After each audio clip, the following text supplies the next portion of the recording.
Hello, everyone, and welcome to another edition of Rip's Report by Eastland County Today. Today, we are in downtown Eastland at the Old Rip Square in the Lyric Arts Center with Bankhead Community Theatre. We are proud to be alongside Artistic Director of BCT, Leah Flowers, Assistant Director Johnathan Wilson, and an actress in this upcoming performance, Kathy Hagood. Welcome on. Hi. We'd like to start by just introducing each one of you. Tell us a little bit about yourself and maybe some of your theater experience. Yeah. Well, I started theater. I grew up in the theater, actually. My mom was a one-act play director, and so as soon as she was able to carry me on her hip to rehearsals, I was there. And I went on to pursue a degree in theater. I studied at San Antonio College, Texas State, and West Texas A&M, where I got my BFA. Got some really cool opportunities in college. I got to travel to Scotland to perform at one of the largest theater festivals. And then I got asked to be the artistic director here at BCT. And so here I am, getting to pursue that love even further. Yes, yes. Wonderful. Yeah, I actually took about 3 years of high school theater classes, but I feel like my real start was at Cisco College, actually. And I majored in theater for 2 years back in the day when they had dinner theater. It was a wonderful experience. We did children's theater, wonderful experience. And then I went on to Charlton, where I shifted my major but got a minor in theater there, and was studying to have it as my second teaching field. So actually, undergraduate hours, I have more hours in theater than in English, even though I'm an English professor right now. So yeah, it's just always been a love that I've always had. Somewhere in the love, I grew up doing church and school plays, got really deep into one act in middle school, did plays in high school. And then after I graduated from Ranger College, I moved up to Dallas to pursue acting up there at the KD Studio Actors Conservatory. And then, life happened, and I actually kind of thought I was done with all that. And whenever I moved back to Eastland in 2023, lo and behold, there's now a community theater. And I got to fall in love with it all over again. My first time acting in over 15 years, I got to play, 12 different roles with 39 stars? Yeah. So, yeah, it took some time off, but I'm glad to be back. Yeah, you get that bug and it never goes away. Yes, and we're, Eastland is so excited to have community theater again, and BCT is making it all happen. But we wanted to learn, how exactly did you come up with the name Bankhead Community Theatre? Oh, wow. Well, actually, so when we started this whole thing back in May of 23, the first meeting was just a community theater interest meeting to see if anyone even wanted to put in the effort to start one here, if it was something we wanted. And it was obvious that we needed it, not just wanted it. And so the next week we had the meeting to solidify a name and get a game plan on how to start a theater. And our marketing director, Ashley, my cousin, actually was the one who came up with the name Bankhead. We wanted something to not only show where we're at, but our mission. And Lyric Theater is taken by about 50 other theaters in Texas. Yes. So we went a little more original with it. We are right on the Bankhead Highway, which is the original highway that connected all of our communities. And so being hopefully a connection for these communities again, it seemed really suiting. So there we go. Absolutely, bringing everybody back together again, even if the highway isn't as used as much as it once was. That's a beautiful touch. Can each of you share a funny or unexpected moment that happened during a performance? This is live theater, after all. You want to take that? Well, there's been quite a few. We had a performance during our last show, Chemical Imbalance, where it seemed like Murphy's Law was just in full effect every step of the way. Oh, yeah. At a certain point, even though, we had a couple, injuries, a few mishaps on stage, I knocked over a tea set and spilled the tea everywhere. Yes. And, we came out with a lot of bumps and bruises from that show collectively. But you also just saw how strong we were to keep pushing through, and we still had shows after it. But yeah, at a certain point, it's almost comical whenever it's like, yep, here's another one. Exactly. Yes. I actually broke a mirror before we started performing. You didn't tell so me you're- that. Yeah, I did. One night I was getting ready and I broke a mirror. And so I feel completely responsible for all that. But, Yeah. so yeah, I'm secretly going, ooh, I shouldn't know. I thought it was because some of us said McBee and didn't take the appropriate steps. Oh, maybe, I don't know. I think between that and the mirror, we were doomed. I actually, in Chemical Imbalance, stepped on my underskirt and couldn't stand up.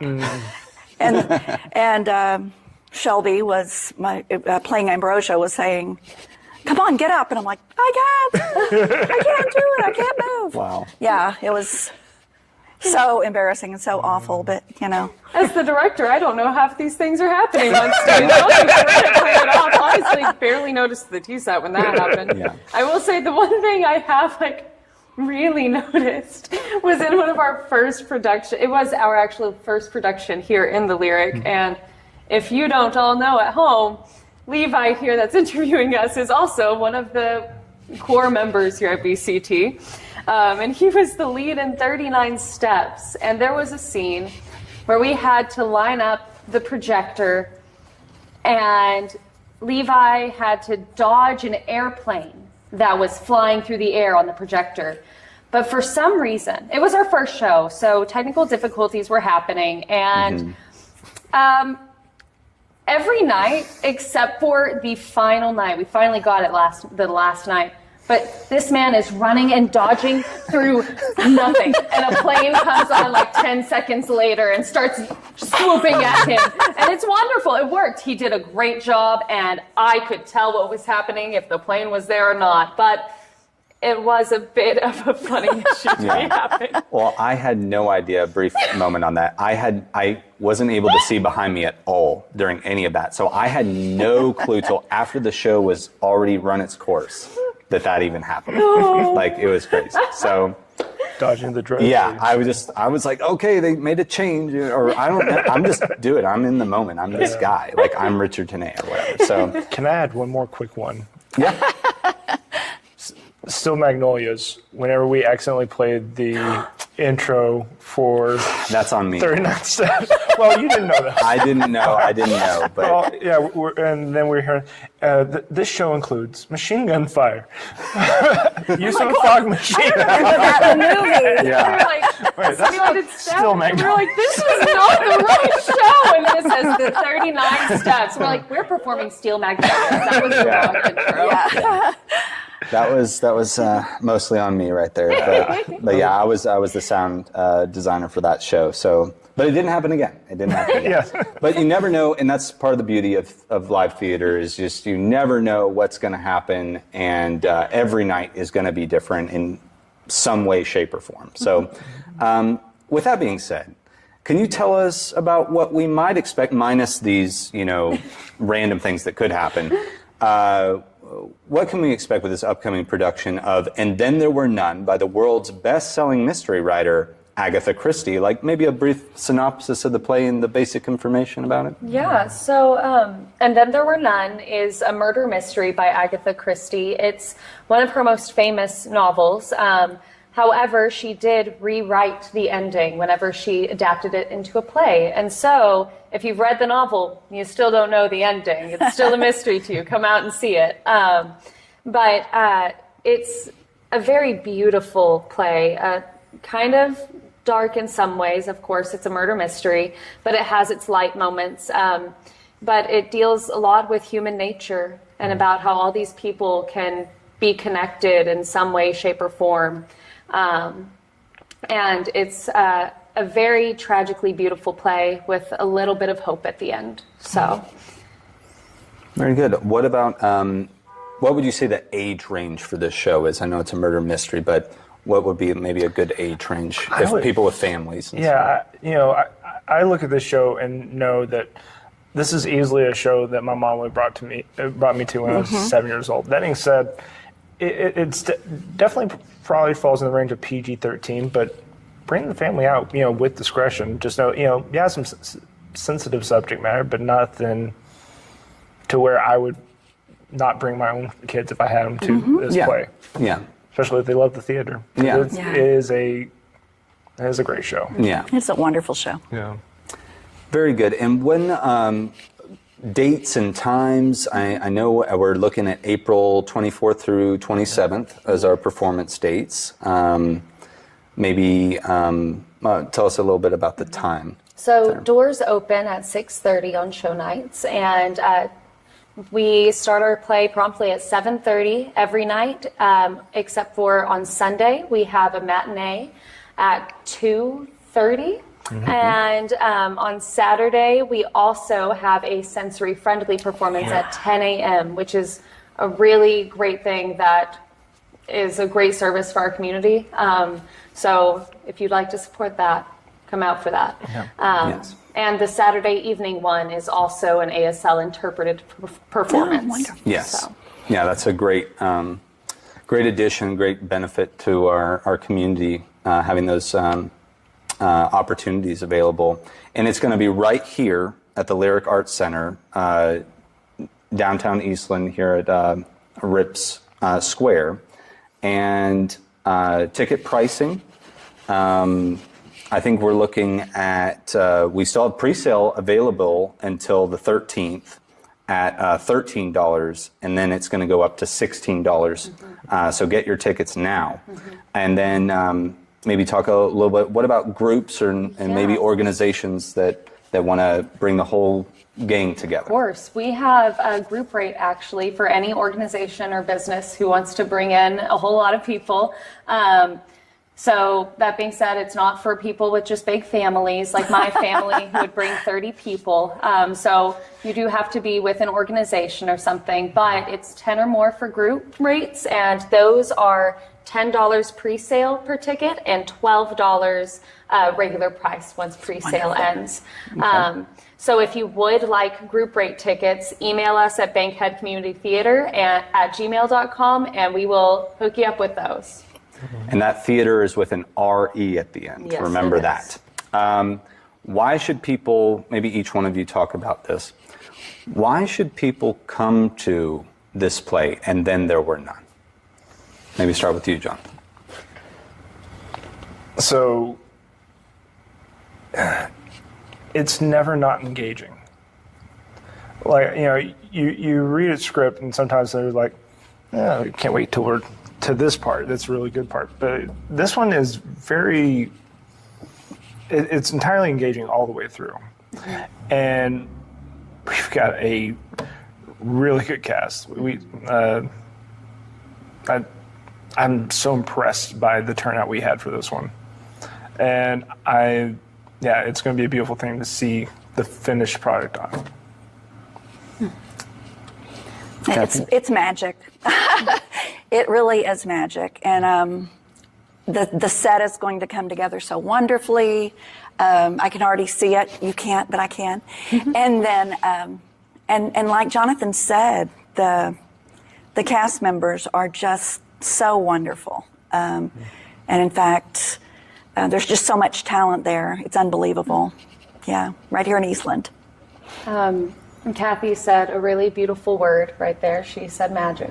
And I would like to say that as a company, before every production, before every performance, the cast of these shows circle up and we say something together. We say there is magic in the theater, and the theater is magic. And blessed are those who get to share that magic with others. And that's really what this is. It's a group of 30 plus people, of a group of a ton of actors and crew members and everyone else who are full of magic, made of magic. let us share that with you. Come and enjoy it. They're dedicating their hearts to this, and it's beautiful what they can do. So, well, thank you all for sharing that, and we do hope you consider that and come out and see that magic. This question, I know you talked about there's over 30 people involved in this production. It really is taking the whole community, to come together and make a grand piece of art like this come alive. Turn our attention briefly to you, Kathleen. I know that you are taking on a new type of character than you are used to playing. With that being said, how have you been preparing to take on the role of Ms. Emily Brent? Well, I started by writing a history of Emily Brent, so that I could get a feel for her character and what things have made her the way that she is. And I don't want to give away too much, but I did. I wrote out a history, and these were things that I felt like she and I could have in common. And as I was writing, it's like, this might be made, or this particular characteristic of her character might be caused by this. I can understand this. And I'm sorry for being vague, but I don't want to give all the secrets away. Yes. Otherwise, you'll lose the magic, right? That's right. That's right. Coming up with a whole history and background for the character, I know it takes a lot of time and mental energy, and finding those similarities between yourself. Very interesting. How has BCT impacted the local community? Do you want to take this? I might cry, honestly. Well, for me personally, as someone who grew up and went to school in Eastland and really wished that there was something like this in this area, to come back and see it and how the community has gotten to engage with it, and we're bringing live theater back in a really wonderful way. Like the younger me would love this. And yeah, I am absolutely in love with this place, and I get to feel the love when the community comes out and enjoys the play, because it's scratching an itch that this community has in a way, because who doesn't love a good live show? Yeah. And we get to bring that magic every season. You know, I started out thinking that I was being selfish by coming back to theater after being away from it for several years. We'll just say that. But oddly, as I've started watching the people who are involved, I see that they're finding family among these, these other like-minded people who are enjoying the theater. We've watched people get married, throw showers for other people. It has really become a community within the theater.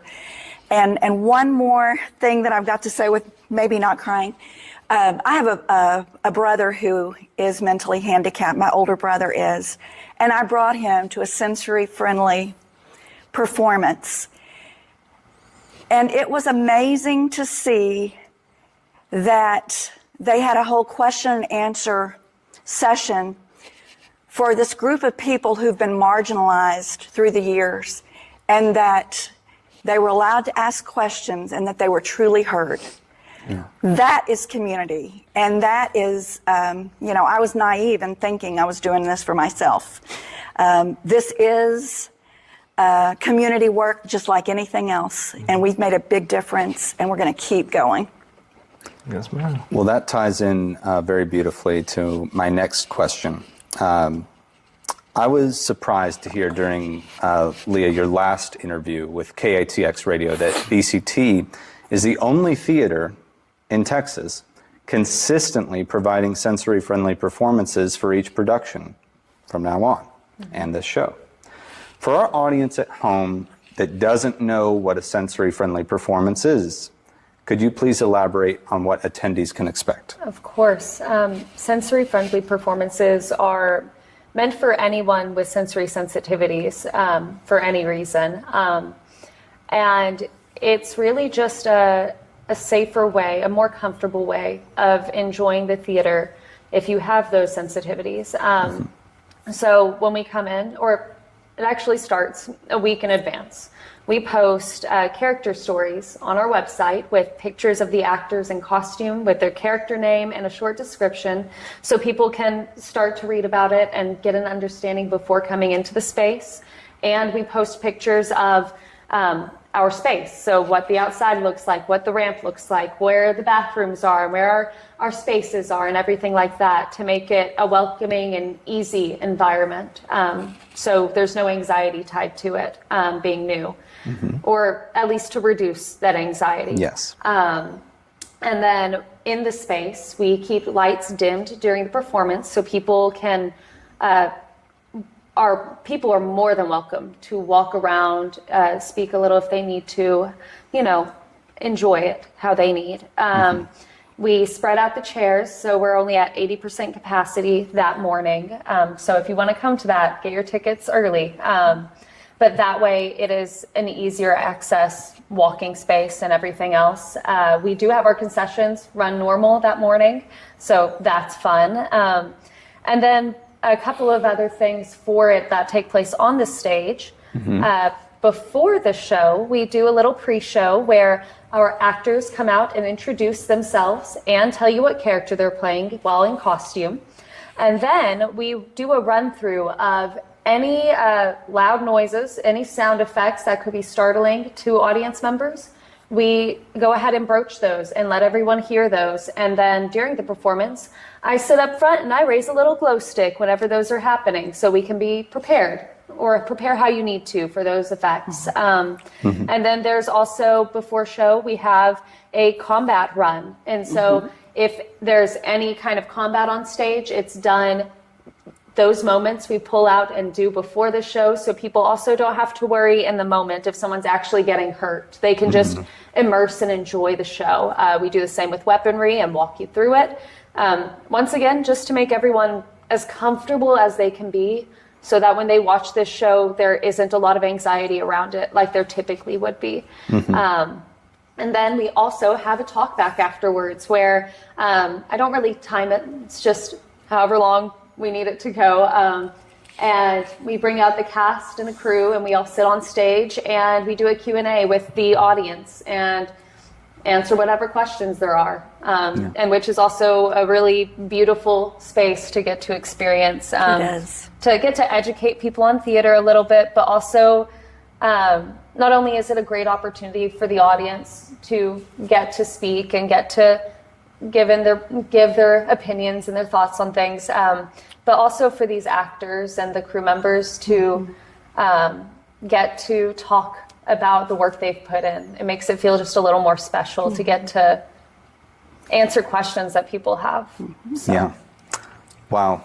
So that's a wonderful programming going on, and no matter where you're coming from, you're welcome to come to that show. And one more thing about the sensory-friendly performance, I almost forgot to add, guys. We have a new thing for this one. We're very excited to have our first ever ASL interpreted performance. Yes. We have a volunteer who is coming in and putting in the long hours it takes to prepare for that. And we will have ASL interpretation at the sensory-friendly performance as well as that evening's performance at 7:30. Yes. Saturday is definitely for you with ASL. That's a wonderful opportunity. Sorry to interrupt. No, you're fine.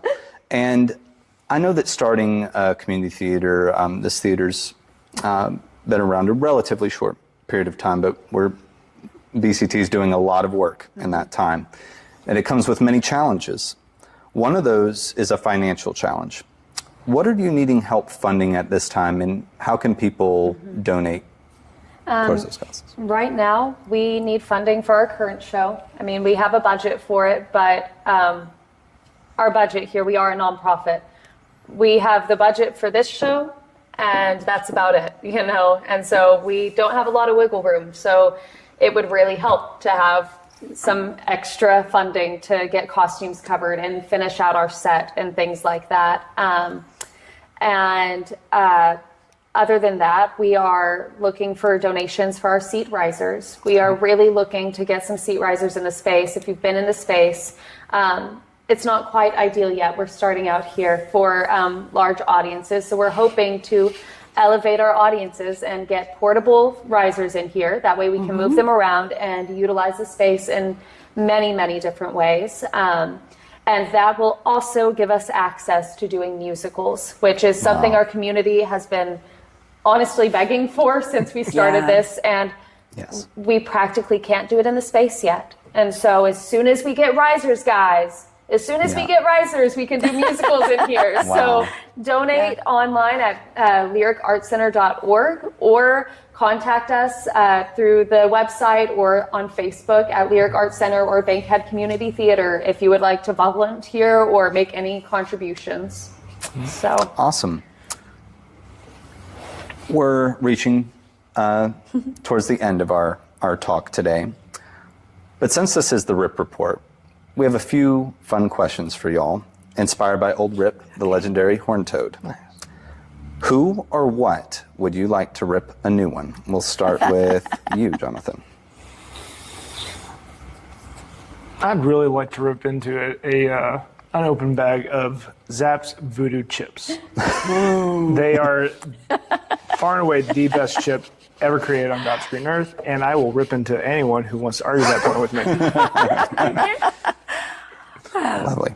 I can't wait to rip into the next script that we have, the next show that's coming up. Yeah, that's get in my way and I'll rip you a new one, right? Should be Shakespeare, I believe. Yes. Shakespeare. Oh, yeah. Oh, that's going to be exciting. I can't wait to rip into the package we're getting from Magic Etc. soon, full of all of our makeup for this show, because I'm waiting on it. I'm excited for it. So. Very nice. Lastly, tell us about a rip-roaring good time that y'all have had here at BCT. That's a lot to pick from. Yeah, no. I'm going to pick the one that stands out most. This past Thanksgiving, we had a volunteer potluck where we all came and just brought Thanksgiving food and set up the tables all dinner style, family style, had them all in one line, and had karaoke on this little stage and had a blast just singing karaoke and listening to music and eating good food and having fun together and not have to work. It was really nice to come into the space and not be volunteering and just celebrating. So, Yeah, it sounds fun. Oh, dear. That was a good one. So I'm going to choose a less formal one, and that was during some warm-ups and all, but right before we had a rehearsal out at the park, when everybody they did it more than once, but burst out into song. Was God Bless America. There was another one, We Are the Champions. Yeah, it was just really a good time. And oddly, it was at a time when, we really were working hard, but we were also having a really good time. So.